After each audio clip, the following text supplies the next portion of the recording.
Boa noite, meu querido, minha querida. Meu desejo é que a graça e a paz do Senhor Jesus esteja sobre você, esteja sobre a sua família, esteja sobre o seu lar. Quarta-feira, um momento tão esperado, ficamos aqui esperando nesse ambiente diferente para que você se sinta aqui, na nossa casa, e nós nos sintamos aí, em sua casa, na sala da sua casa. Ainda mais hoje que nós vamos começar uma nova série. O Maior Discurso de Cristo é o nome da série e é o nome do livro que nós iremos estudar durante esses próximos encontros. São 7 encontros que nós vamos estudar para conversarmos sobre esse livro maravilhoso que tem sua base na Bíblia Sagrada. É um manual, um guia para estudarmos a Bíblia. Tá combinado assim? E sendo desta forma, eu tenho um desafio para você. Qual é o desafio, pastor? O desafio é que dessa quarta até a próxima, você já leia o capítulo 2. Isso mesmo. Para que, neste momento, você já venha com o seu livro grifado, anotado, seja físico, seja digital. Já deixe tudo anotado, pois assim você pode participar melhor. Pastor, mas eu não tenho tempo de ler. Então acompanhe com a gente, não deixe de acompanhar. Mas se você ler, você vai perceber que você vai ter uma experiência diferente nesses nossos encontros. E para começar esse momento marcante, eu quero apresentar o meu amigo, meu companheiro de trabalho aqui da Igreja do NASP, pastor Claudiomar do Nascimento. Boa noite, pastor. Seja bem-vindo. Boa noite, pastor Hernani. Boa noite a você que está nos acompanhando também. Já está dando até saudade, pastor, do nosso bate-papo em relação ao livro Caminho a Cristo, né? Verdade. Quanta coisa aprendemos, acho que foi um aprendizado para todos nós, inclusive para nós, os pastores, né? Estamos apresentando. Mas não se preocupe, o aprendizado não vai parar. Vocês já perceberam que o pastor Hernani apresentou para você uma capa diferente dessa? Essa aqui era mais tradicional, né? Essas literaturas, né, esses livros de Ellen White passaram por uma revisão também, né? Não somente essa parte da capa mudou, mas também uma revisão literária. Ortográfica. Ortográfica, obrigado, pastor, ortográfica. E você vai amar essa nova apresentação. Olha, já vamos aproveitando, né? Temos aqui já na CPB, né? Praticamente não é toda a coleção ainda não, né, pastor? Não, praticamente aí uns 30% da coleção já está nessa nova roupagem.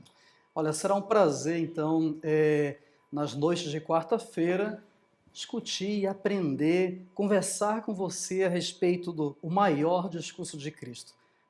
Estudaremos com vocês alguns temas desses discursos, né? E hoje nós vamos ter essa abertura, que eu acho que será...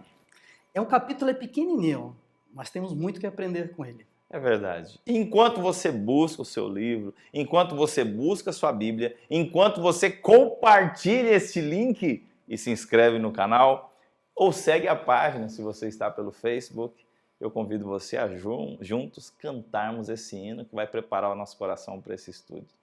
Fique aqui e cante conosco.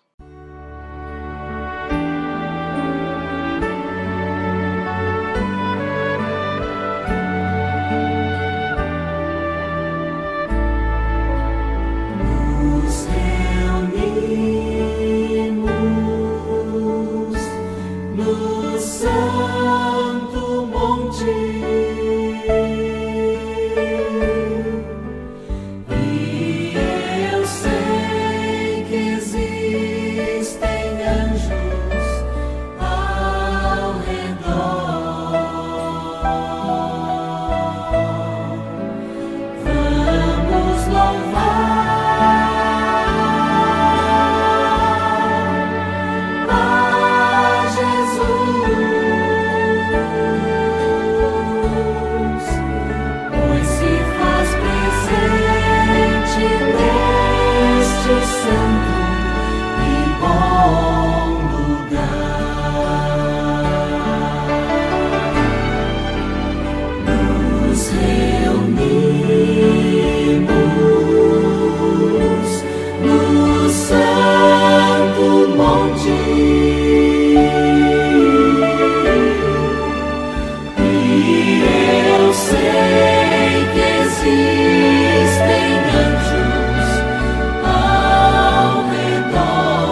se faz presente neste santo e bom lugar.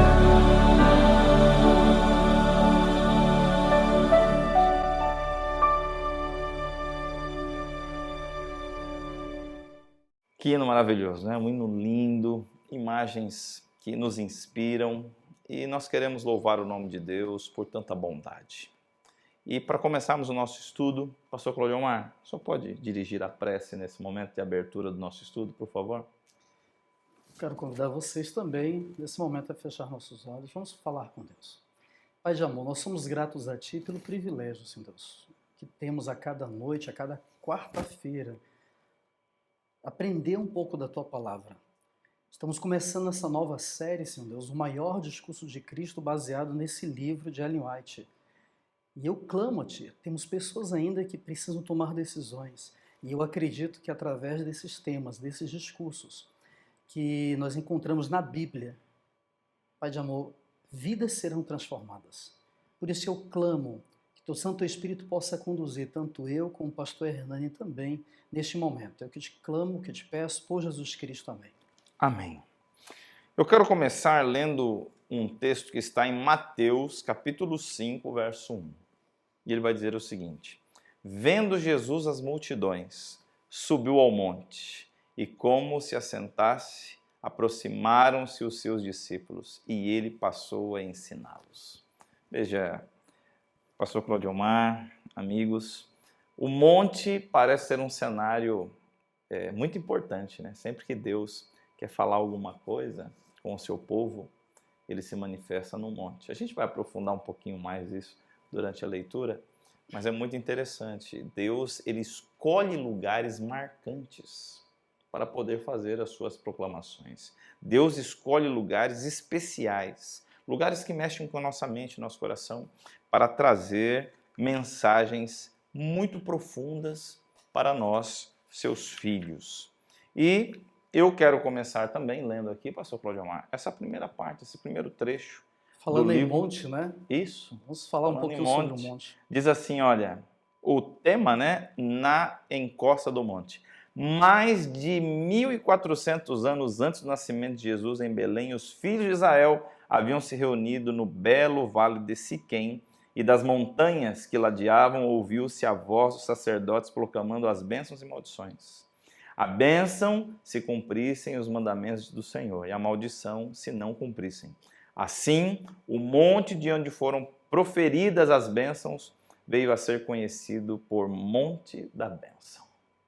Então, eu repito, é muito bonito como Deus escolhe o local para as suas proclamações. E o monte parece ser um cenário comum para isso, né, pastor Claudio Omar? Interessante, pastor. Essa palavra, esse termo, né, Monte da Bênção, né? Foi ali que Deus também, nesse Monte da Bênção, através de Josué, né, ele vai citar as bênçãos e maldição que nós conhecemos, se encontra ali no capítulo 17, se eu não me engano, do livro de Deuteronômio, né? 17 não. 28. 28. E é neste monte que Deus também, ele confirma uma aliança com Israel. Não somente da bênção por obedecer, mas entenda, a bênção, se eles obedecessem, que eles seriam para as outras nações. Enquanto eu estava lendo esse capítulo, lembrei de um verso, melhor, de um texto de Paulo, né? Melhor, de Lucas, tá? Paulo, a citação acontece com Paulo. Eu queria compartilhar com vocês nesse momento. Olha o propósito de Deus para Israel, no livro de Atos, capítulo 13. O que Deus já tinha como intenção. E por que esse texto, para mim, pastor, foi muito importante ao ler esse capítulo? Olha só o que ele diz aqui, ó. Capítulo 13, para você estar nos acompanhando, abra sua Bíblia. No capítulo 13, verso 47, ele diz assim, ó: porque o Senhor assim nulo determinou. Eu te constituí para a luz dos gentios, a fim de que sejas para a salvação até os confins da terra. Quando Deus realmente ele citou bênçãos e maldição, se o povo obedecesse, o povo também seria bênção para as outras nações. Seria a luz para essas outras nações. E foi em cima desse monte que Deus citou essas bênçãos. Mas em um outro momento, uma outra pessoa, não Josué, um outro monte, não mais este monte, mas um monte que ficava ali próximo já à Galileia, há uma outra pessoa que vai citar outras bênçãos. Pastor, me ajude. Quem é essa pessoa? O que está acontecendo? Isso aqui é algo fantástico, né? O monte que citamos é o Monte Gerizim, mas Jesus escolhe outro monte, né? Um monte anônimo.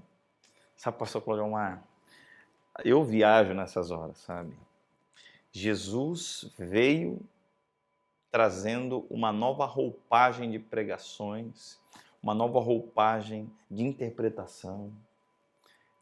Os montes são importantes. Eu estava me lembrando aqui, né? Quando você vai falar de monte, as primeiras manifestações de Deus, a arca, ela repousa sobre um monte. Abraão é chamado a levar Isaac em um monte. Não é assim? Os mandamentos são dados no monte. Sempre que Deus quer falar com o seu povo, Moisés tinha que subir o monte. E assim, durante quando Elias está lá no Monte Carmelo, e é no monte que Deus se manifesta. Israel, a cidade de Jerusalém, ela ficava numa elevação. E é interessante nos cânticos, quando Davi fala assim, subamos a Jerusalém.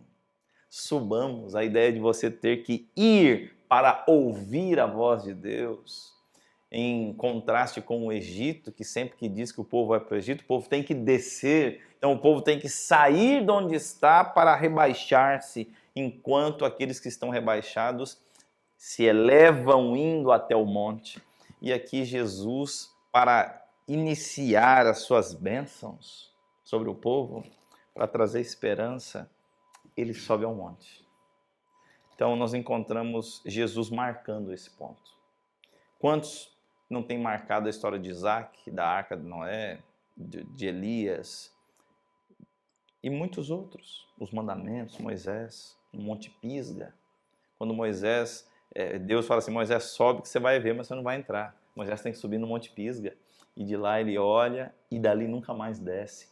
Subir ao monte é algo especial. E sempre que se sobe ao monte, sabemos que existe uma mensagem importante a ser proclamada.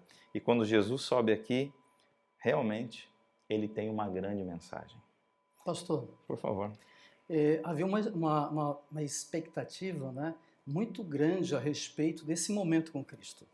Quando lemos o capítulo 4, eu sei que semana que vem vamos estar estudando já o capítulo 5 de Mateus, vamos citar as bem-aventuranças, mas quando olhamos essa introdução às bem-aventuranças, no capítulo 4, você vai pegar ali o capítulo 4, verso 12, né? Jesus, logo depois da morte de João, né? Perdoe-me, logo depois que João foi preso, ele vai para Galileia, ele sai de Nazaré, sai daquela região, ele vai para a região de Cafarnaum, e aí você encontra Jesus Cristo reunindo grandes multidões atrás dele. Logo depois ele começa a pronunciar, eu até gosto desse verso, daí por diante passou Jesus a pregar e dizer, arrependei-vos porque está próximo o reino de Deus. O evangelho começou a ser pregado. Sim. Era ele esse evangelho, ele é o reino de Deus. Mas aí nós chegamos justamente no ponto que eu quero chegar aqui, pastor, conversar contigo. A partir do verso 23 e 24 e 25, você vai encontrar gente vindo de tudo que era parte. Olha só, a descrição de Mateus, diz ele aqui, no verso 24, e a sua fama correu por toda a Síria. Ele começa aqui. Trouxeram-lhe então todos os doentes, acometidos de várias enfermidades e tormentos, endemoniados, lunáticos e paralíticos. E ele os curou. E da Galileia, Decápolis, Jerusalém, Judeia e da além do Jordão, numerosas multidões o seguiam. Por que essas pessoas estavam seguindo a Jesus? O que elas buscavam, né? Era somente a cura? Principalmente os judeus? Era somente praticamente para resolver as situações financeiras? Não. Havia dentro, eu gosto muito dessa última parte aqui, se você está acompanhando no livro, o último parágrafo, né, da página 1, ela comenta assim, que havia uma perspectiva a respeito de quem seria Jesus e do que ele faria completamente errada. E até quero ler com vocês. Por favor, quando o Salvador começou o seu ministério, a concepção popular acerca do Messias e de sua obra só servia para incapacitar o povo para o receber. Toda aquela, pastor Hernani, toda aquela informação que eles tinham a respeito do Messias, o que seria o ministério desse Messias, o que ele faria pelo povo, não estava relacionado com o verdadeiro propósito que Cristo estaria fazendo.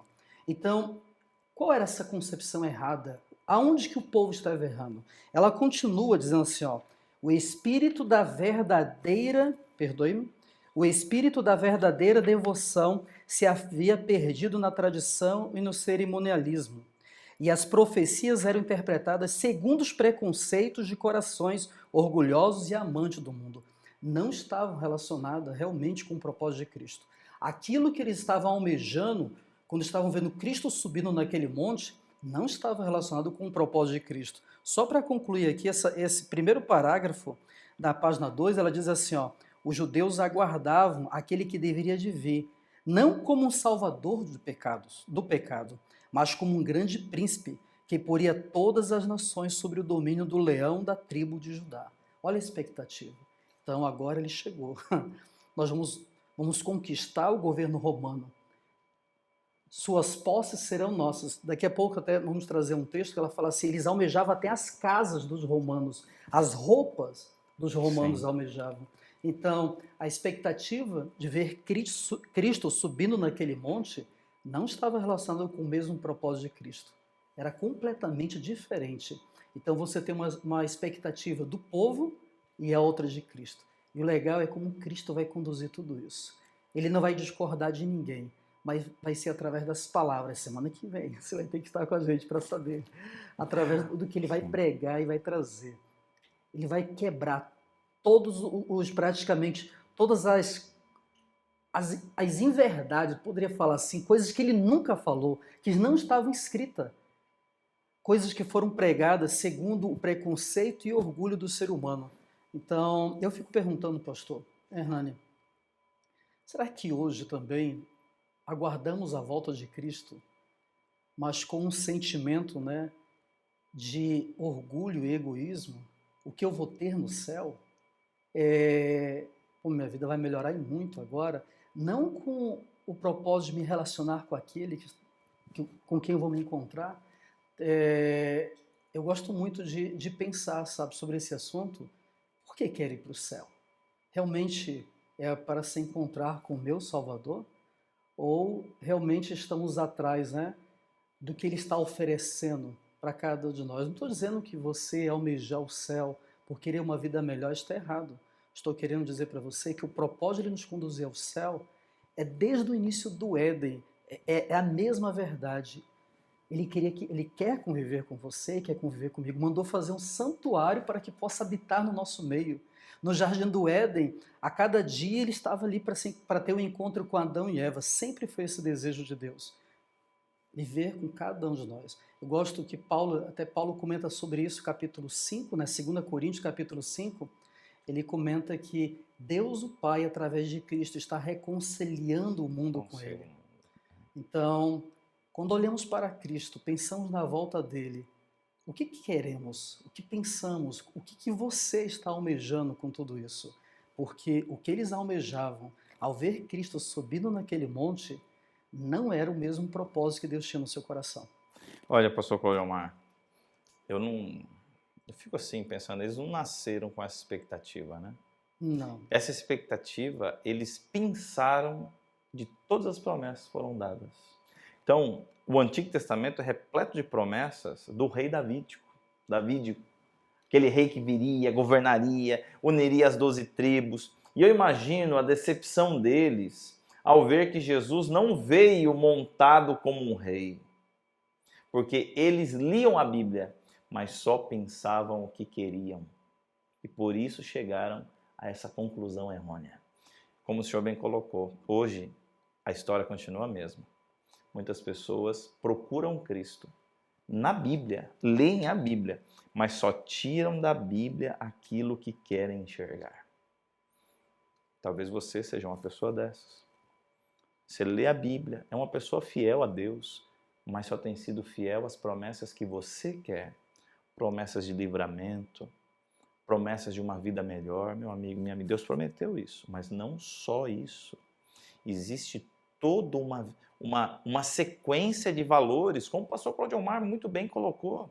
O que você quer quando chegar no céu? O que você quer? Não, eu quero rever meu pai, minha mãe, eu quero viver mais feliz, eu quero nunca mais precisar trabalhar o trabalho que tem aqui, eu não quero mais pagar o preço da gasolina que eu estou pagando agora, isso eu também quero, e eu nem quero ir para o céu para isso, eu gostaria disso já aqui. Mas o céu é Jesus. Tá certo você ambicionar todas essas coisas, mas dentro da sequência de importância, de relevância, nosso primeiro desejo deve ser encontrar-se com Cristo. Talvez você tenha esse sentimento por tantos sermões que você escuta prometendo coisas que Deus te dará. E esquecemos não só do bônus, mas do ônus que necessitamos. E aqui, muito bem colocado, vai dizer, pastor Claudio Omar, que até os discípulos tinham uma ideia errônea. Aqui vai dizer assim, olha, alguns desses discípulos haviam se unido a ele no início do ministério e quase todos os 12 tinham vivido juntos, como membros da família de Jesus. No entanto, também eles, mal orientados pelos ensinos dos rabis, partilhavam da expectativa popular de um reino terrestre. Não podiam compreender a maneira de agir de Jesus. Meu amigo e minha amiga, entenda uma coisa. E eu vou falar isso para você, que é de todo o meu coração. Assim como nos dias de Cristo, discípulos, judeus, fariseus, escribas, saduceus, tinham todos uma visão incompleta do que era o reino. Você acha que hoje é diferente? Não. Pastores, bispos, padres, presbíteros, todos nós não temos uma visão completa do que Deus nos dá. Por isso nós temos a Bíblia. Então, antes de confiar no seu líder, confie na Escritura. Seu líder pode decepcionar você, a Bíblia não. Assim como eles foram decepcionados pela sua ambição errônea, né, pastor Claudio Omar? Mas Jesus não os decepcionou, os colocou em um caminho de verdade, não é isso? Pastor, enquanto o senhor estava fazendo um comentário, né, a respeito o que almejamos na volta de Cristo, em nenhum momento, nem eu nem o pastor Hernani estamos falando para você que perdeu um filho ou um pai. Gente, eu perdi meu pai. Você também recentemente aí perdeu seu pai. Perdi meu pai em 2016. Eu almejo naquele dia ter um encontro com meu pai e juntos termos um encontro com Cristo Jesus. Mas entenda, o que causou praticamente uma frustração nas pessoas, semana que vem, né? Estou fazendo propaganda direto. É ver Cristo subindo ao monte, esperando que ele ia fazer uma revolução. E ele não fez a revolução que eles pensavam. Inclusive, eu gostaria de ler mais uma parte com vocês. Se encontra na página 3, tá? Não podiam compreender a maneira de agir de Jesus. Foi um pouquinho logo depois ali da leitura do pastor Hernani. Já tinham ficado perplexos e perturbados por ele não fazer nenhum esforço para fortalecer sua causa mediante o apoio dos sacerdotes e rabis, por nada fazer para estabelecer sua autoridade como um rei terrestre. Gente, esse era o sentimento dos discípulos. Eles não estavam compreendendo o que Jesus estava fazendo. Poxa, realizou milagres, fez grandes maravilhas diante dos olhos deles, e Jesus não tinha essa aproximação com os líderes da igreja. E era a oportunidade para Cristo praticamente sentar no trono, né, de Israel. Mas Cristo não veio com esse propósito. Inclusive, eu já comentei com vocês e vou recordar vocês a uma das frases principais do capítulo 4. O reino dos céus está próximo. Então, pensando nessa frase de Cristo, o reino dos céus está próximo, amigo, ele já chegou. E você tem a oportunidade, tanto eu como você, de aproveitar essa mensagem. E olha, esse reino também te prepara para a volta de Cristo. Muito bem, pastor.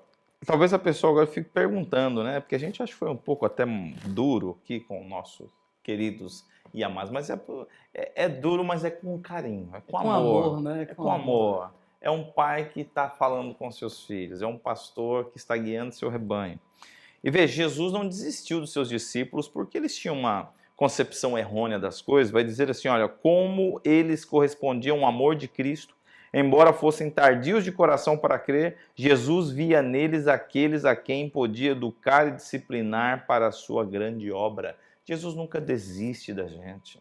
Jesus olha para você, olha para mim, e dependendo de como eu correspondo a esse amor, Ele me discipula e me disciplina. Entenda o seguinte, amigo, não tem problema se você vive errando na sua vida. O mais importante é se você reconhece que você está errado. Talvez na lei dos homens, errar uma vez é humano. Na segunda, você já ouviu esse ditado? Errar uma vez é humano, a segunda é burrice. Não.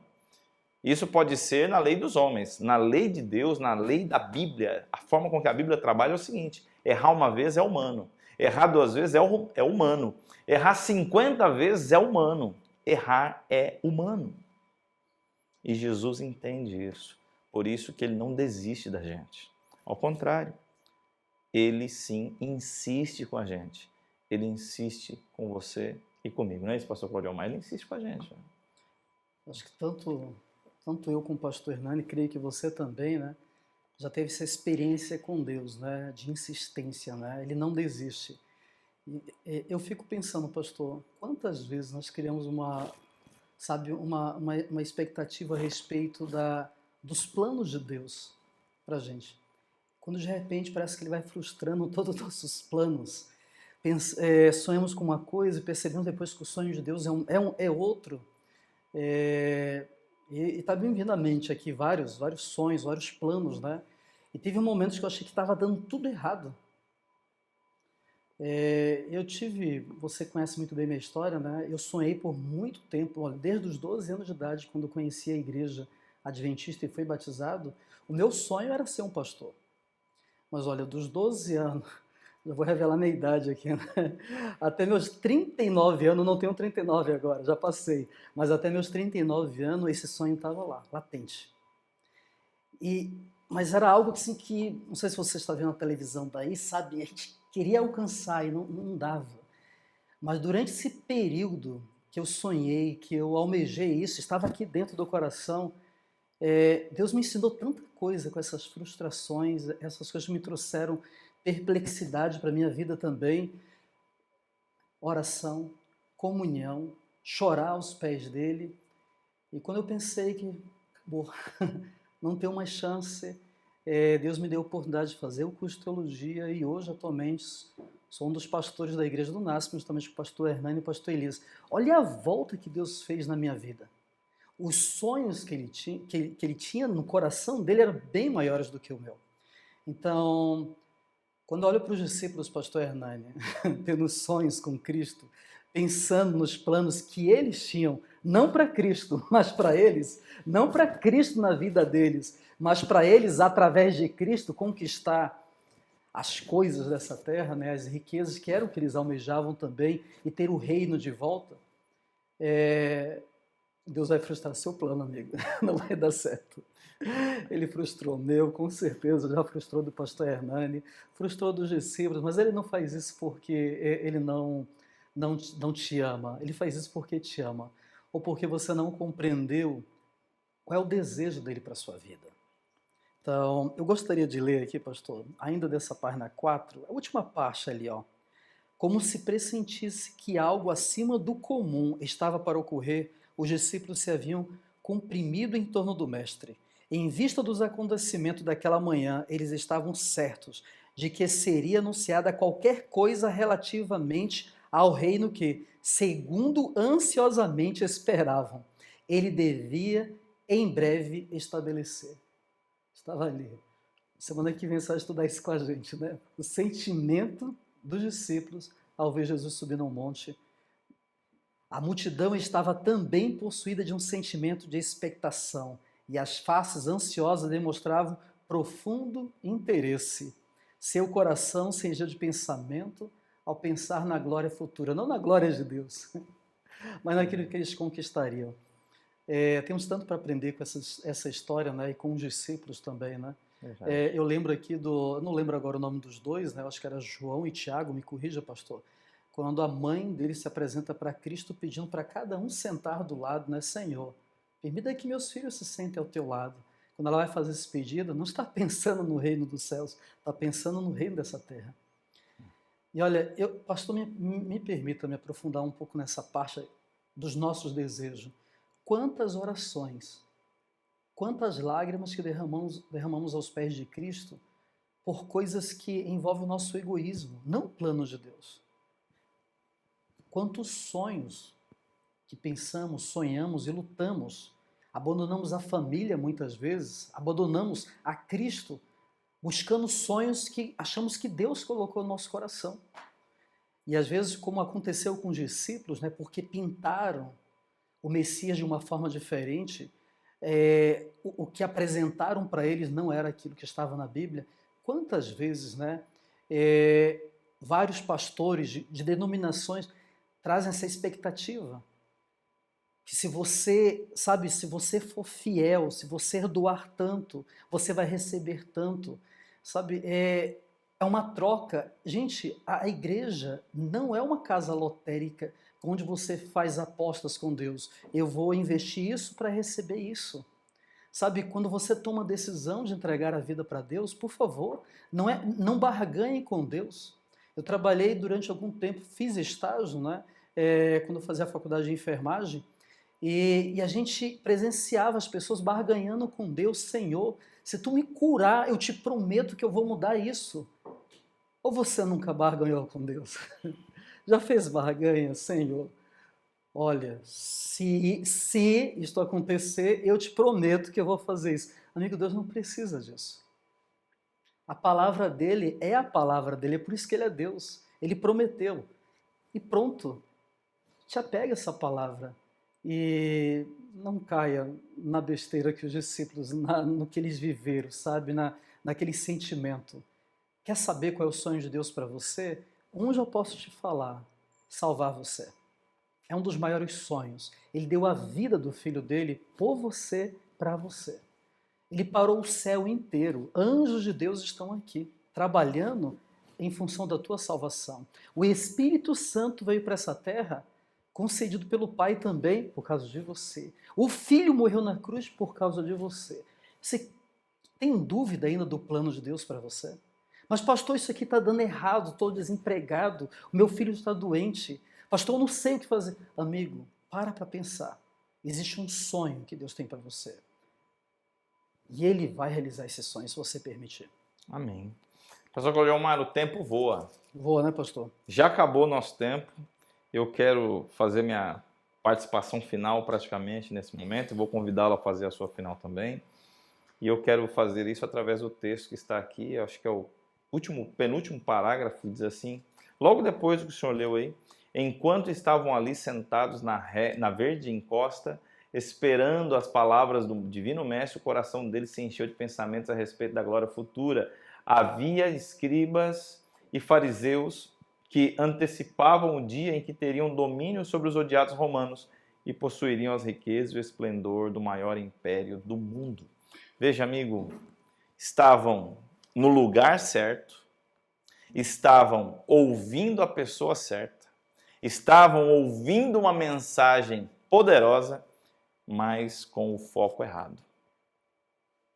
Você guardou isso aí? Estavam no lugar certo, ouvindo a pessoa certa, a verdade certa, mas com o pensamento errado. E assim hoje muitos se encontram na igreja, ouvindo a palavra, mas com o pensamento errado.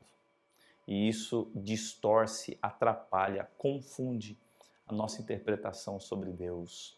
Por isso, o convite que nós temos para você é que durante essa série nós saibamos a ouvir Deus de maneira melhor, mais assertiva. Possamos entender o Senhor Jesus para sabermos se estamos no lugar certo, ouvindo a palavra certa, seguindo o caminho certo. Meu desejo é que você e eu e nós possamos seguir esse caminho e desvendar onde estamos para saber o que devemos consertar. Pastor Cleomar, muito obrigado. Muito obrigado por ter separado esse momento. E eu gostaria de pedir ao senhor que falasse suas últimas palavras para o pessoal que nos acompanhou até esse momento. Tão boas palavras do pastor Hernani que eu nem sei se eu coloco algo a mais, né, pastor? Fica à vontade, Eu pastor. gostaria só de deixar um texto para você, né? Hebreus capítulo 12, verso 10. Pois eles nos corrigiam por pouco tempo, segundo melhor lhes parecia. Deus, porém, nos disciplina para aproveitamento, a fim de sermos participantes da sua santidade. Toda disciplina com efeito, no momento, não parece ser sem motivo de alegria, mas de tristeza. Ao depois, entretanto, produz fruto pacífico aos que têm sido por ela exercitados, frutos de justiça. Amigo, Deus sabe o que está fazendo na tua vida. Tem feito na minha também. Tenha paciência. Às vezes, o que você criou de expectativa no teu coração, o que você sonhou, pode não ser o plano de Deus. Mas entenda, Deus pode usar isso ainda para a tua salvação. Que Deus possa te abençoar também. Muito bem, e eu quero te agradecer. Obrigado por estar conosco até agora. Semana que vem, eu quero lembrar você, semana que vem, capítulo 2 do livro, ia falar Caminho a Cristo. Caminho a Cristo terminou semana passada. O maior discurso de Cristo. Então, eu motivo você a ler. Leia. Leia uma página por dia, 2, e até lá você já vai ter lido todo o capítulo e nunca mais vai ser a mesma pessoa. Eu já quero aproveitar para te prometer o seguinte, durante a semana, se você ainda não segue o perfil do Instagram da Igreja do NASP, vá lá e siga, porque nós vamos lembrar você do capítulo, do dia e do tema. Tá combinado assim? Então, muito obrigado. Convido você nesse momento a fechar os olhos para juntos orarmos ao Senhor. Grande Deus, nosso Pai, obrigado, Senhor, pelas grandes revelações que o Senhor tem feito a nós. Pedimos a Tua bênção, a Tua direção e o Teu auxílio. Alcança o nosso coração, o nosso e de cada filhinho Teu, em nome de Jesus. Amém. Amém. Nosso próximo encontro é na próxima quarta-feira. Então, até lá, um forte abraço, um beijo muito carinhoso para você. Nos vemos semana que vem.